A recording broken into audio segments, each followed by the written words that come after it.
It's a beautiful day here in Minneapolis. I'm grateful to be able to take my mom out for a walk and see the community garden and the bike path and the little pond in the neighborhood. It's a great day to spend with family members.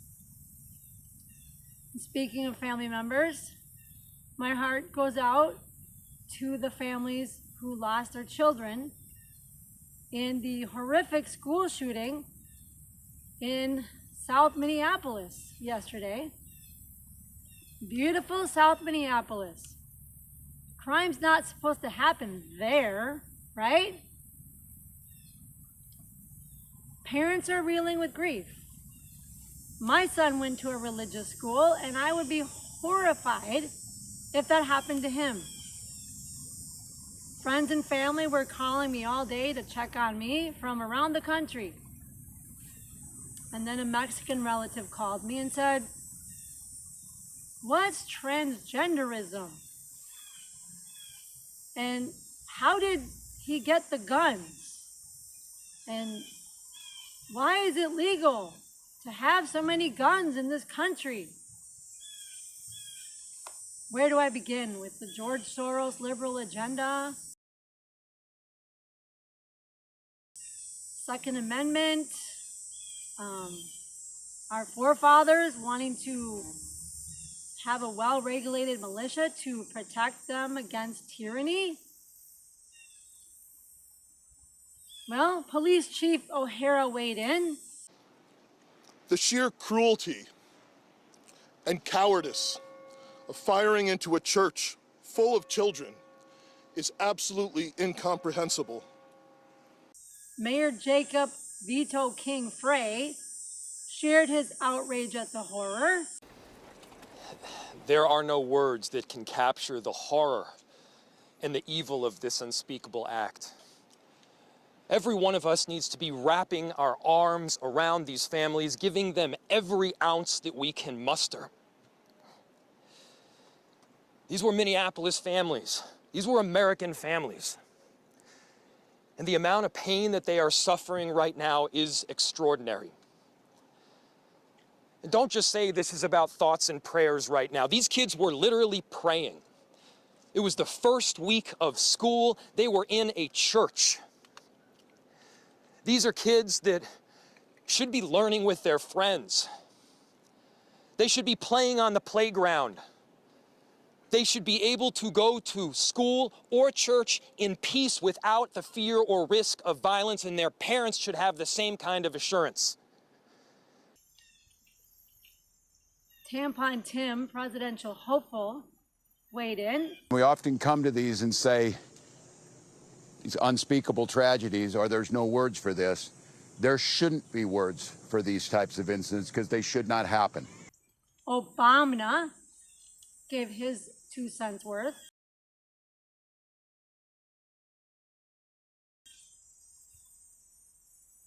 Genocide Joe weighed in.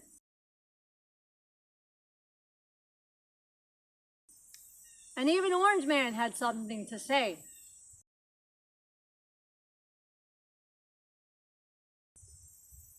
The flags will fly at half-mast to honor the victims.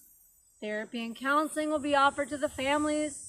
The media will be abuzz nonstop with interviews of the victims and neighbors of the shooter and what was his family life like? Who can we blame? This is absolutely horrific. This should not be happening in America, right? The land of the free, liberty and justice for all. We're the shining light on a hill.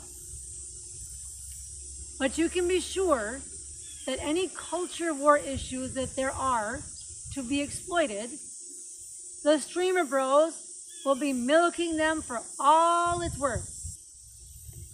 The woke mob will blame religion and guns. The conservatives will blame trans people, and nothing will change.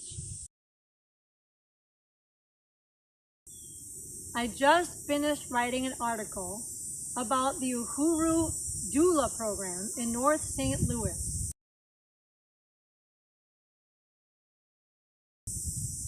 And how they're saving babies' lives by offering nutrition counseling, and prenatal care to pregnant, low-income African mothers.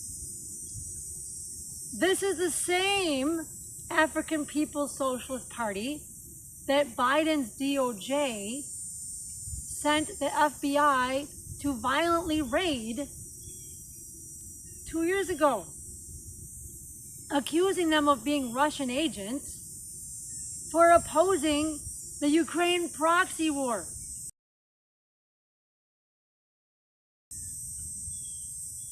Where was the outrage from the liberal media, the Black Lives Matter activists?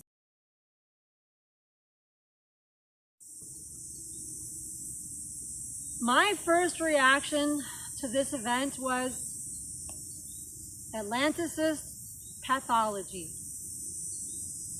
The United States and its NATO vassals have presided over the most barbaric, violent, murderous empire in the history of the world.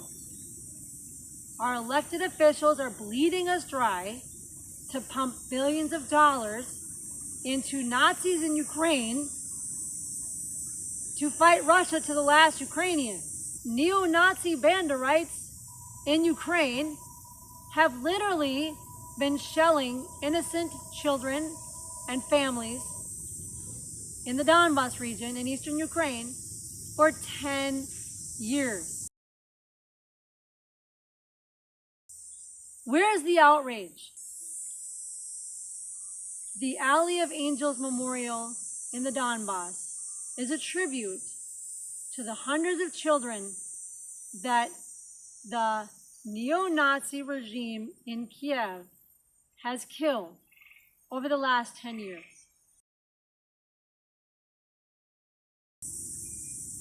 And we've literally been watching a live stream genocide in Gaza for the last 2 years.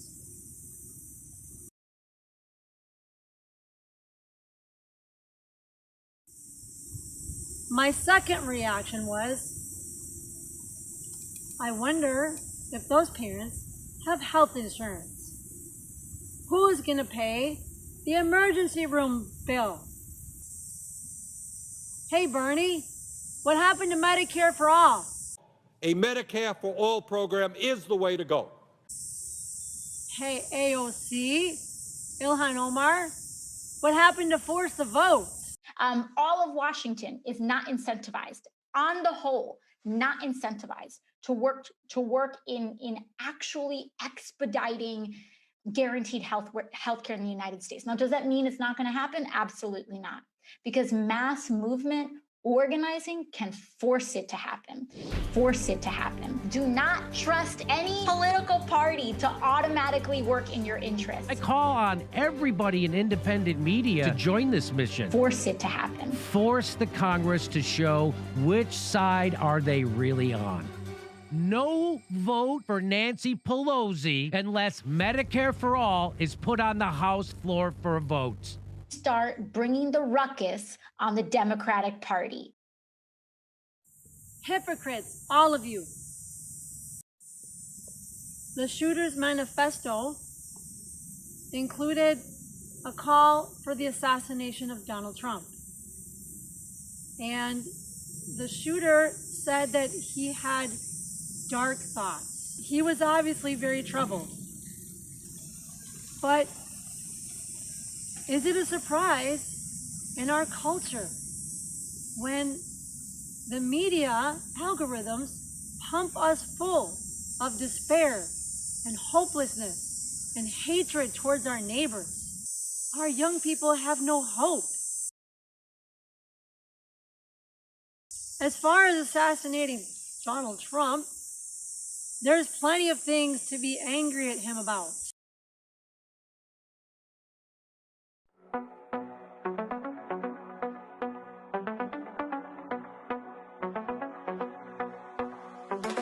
Donald is coming to set you free, bringing the light for all to see. War crimes, murders. You can say racism, whatever you want. But how many attempts on Trump's life have there been in the last 2 years? And why? How is a high school kid able to climb a roof at Trump's campaign rally in Pennsylvania with a high-powered rifle and murder a firefighter who happened to be standing behind Donald Trump? And what happened to that Ukrainian, Ryan Routh, who was caught with weapons of mass destruction at Trump's golf course? Didn't he try to kill Trump because, God forbid, Trump might put an end to the gravy train going to the narco Führer in Ukraine and start investing in America for once? God forbid we should stop the killing. Shoot them in the gun! Shoot them in the gun! It's a shooter news! They shoot them in the gun! Shoot them in the gun! Shoot them in the gun! Так мужчин почти не осталось. Забирают всех. Без разбора. Я с 15-го года служу, воюю, 2 войны прошел. Я, наоборот, считаю, что долг каждого нашего мужчины, украинца. I agree. Trump has done some horrible things. But ending a war is an honorable thing. I'm going to read to you from this book called What is Innovationism by Caleb Maupin. Because I mentioned Atlanticist pathology, and I'm sure you've probably never heard the word. What is Atlanticism? Around the world, there is a rising school of analysis called geopolitics that analyzes how geography and land masses affect the rise of civilizations. The first work of geopolitics was a book called The Role of Sea Power in History by Alfred Mahan. He argued that the way to rule the world was to control the trade routes of the ocean. And he analyzed the rise of the British Empire, the Roman Empire, and other civilizations. In Russia, geopolitical analyst Alexander Dugin divides the world between 2 major types of civilizations, something called Atlanticist and Eurasian, or thalassocracy and tellurocracy. Atlanticism refers to a sea-based empire, or thalassocracies, empires and civilizations of the sea. The Roman Empire and the British Empire, along with the current international political and economic system centered around the NATO countries, gives the primary examples of Atlanticism. These are militaristic societies that concentrate wealth in mighty cities and control of global trade. They emphasize individualism and control through military domination. In opposition to Atlanticism and thalassocracy, there is Eurasianism, or tellurocracy. These are empires and civilizations of the land. They tend to focus on connecting different cultures through trade and development, building roads, etc. They focus on shared economic interests and partnerships. Russia's Eurasian Economic Union and China's Belt and Road are modern examples of tellurocracy.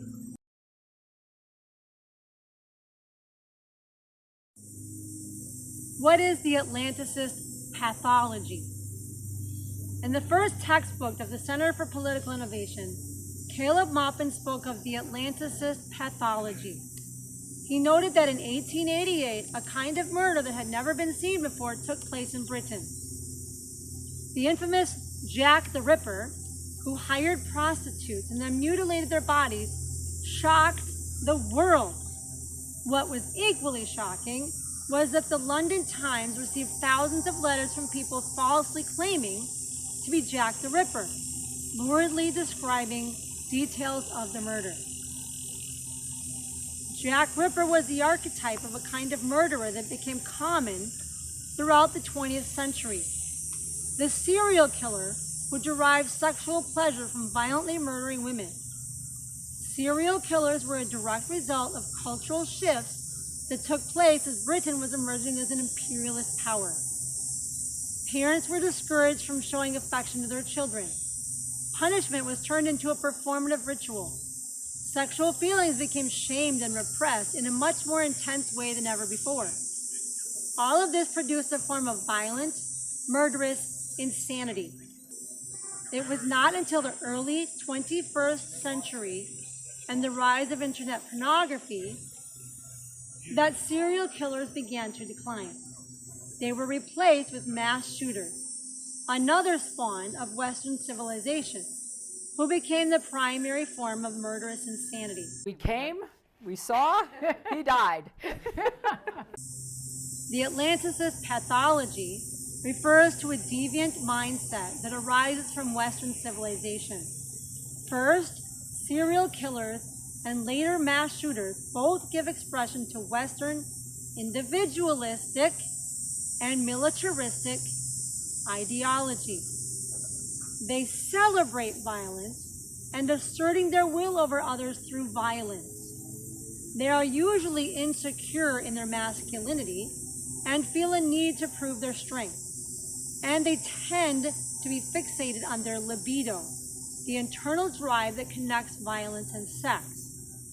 Serial killers and mass shooters are much like Western imperialists, seeking to prove their strength and assert dominance with explosive displays of destructive violence. The way the U.S. military destroyed Iraq in 2003 with shock and awe and murdered thousands of Iraqis is a similar in mindset and intent to the murders of Jack the Ripper or to the many shootings at American high schools. It flows from an individualistic, destructive mindset cultivated by the Atlanticist global order. Parental transference, the desire to embrace the love of a caring father or mother figure whom you can look up to, is the primary psychological balance to Oedipal and libidinal drive. Western society is busy inoculating people against parental transference, denying the existence of God or any moral authority, warning people about the dangers of cult of personality, etc., while emphasizing Oedipal and libidinal drive in a culture that celebrates violence, destruction, rebellion, vengeance, distrust, and individual self-gain. There is a better way. Countries in the global south and in East Asia have broken out of the imperialist globalist system. Countries like Burkina Faso in West Africa, Captain Ibrahim Traore, in partnership with the Alliance of the Sahel States, has nationalized gold mines, is presiding over an agricultural boom, has built tomato processing plants. They're building food security. They're turning soldiers into farmers, farmers into soldiers. They're building schools and hospitals. And they're teaching their children the value of patriotism. After 10 days spent at the Marian Guabi High School in Ouagadougou, between making and laying paving stones, drawing and visual arts, civic and military education, tree planting, and learning how to live together in society, the results are astounding. The president of FASO delivered a message to the campers of the FASO Mebo Holiday Camp, which we invite you to listen to. Fellow campers, good morning. I am very moved this morning to see you and to realize that in just 10 days, you have learned many civic, patriotic, and military values. Congratulations to you all. This is very important for us, and I can tell you that you are the first graduating class of a small part of a much larger program that will soon involve our entire educational system. It is very important for us to prepare you. You are the future of our nation.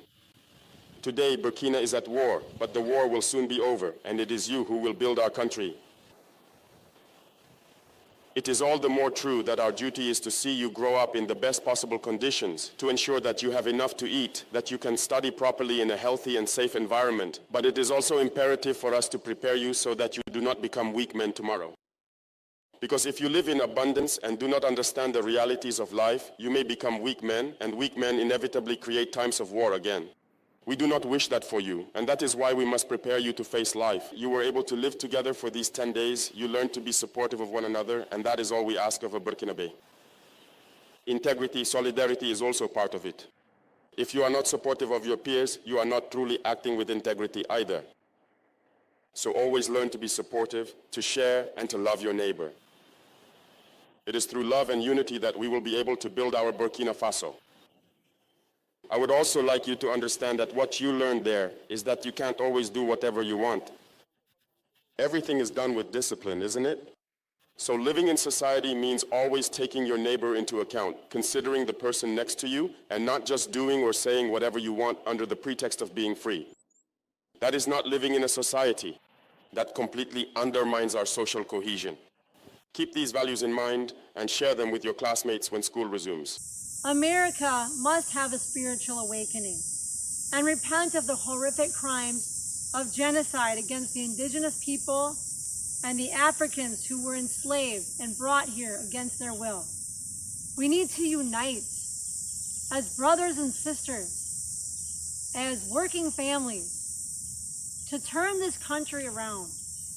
We must reunite with the anti-fascist alliance of Russia and China that we had during the Great Patriotic War. President Trump, you need to be in China in September with President Xi and President Putin, celebrating the victory of China in their resistance against Japanese aggression. We must end this system of imperialism, globalism, and forge a new path for this country, built on love and respect, and trade, not sanction and war. Dare to struggle, dare to win.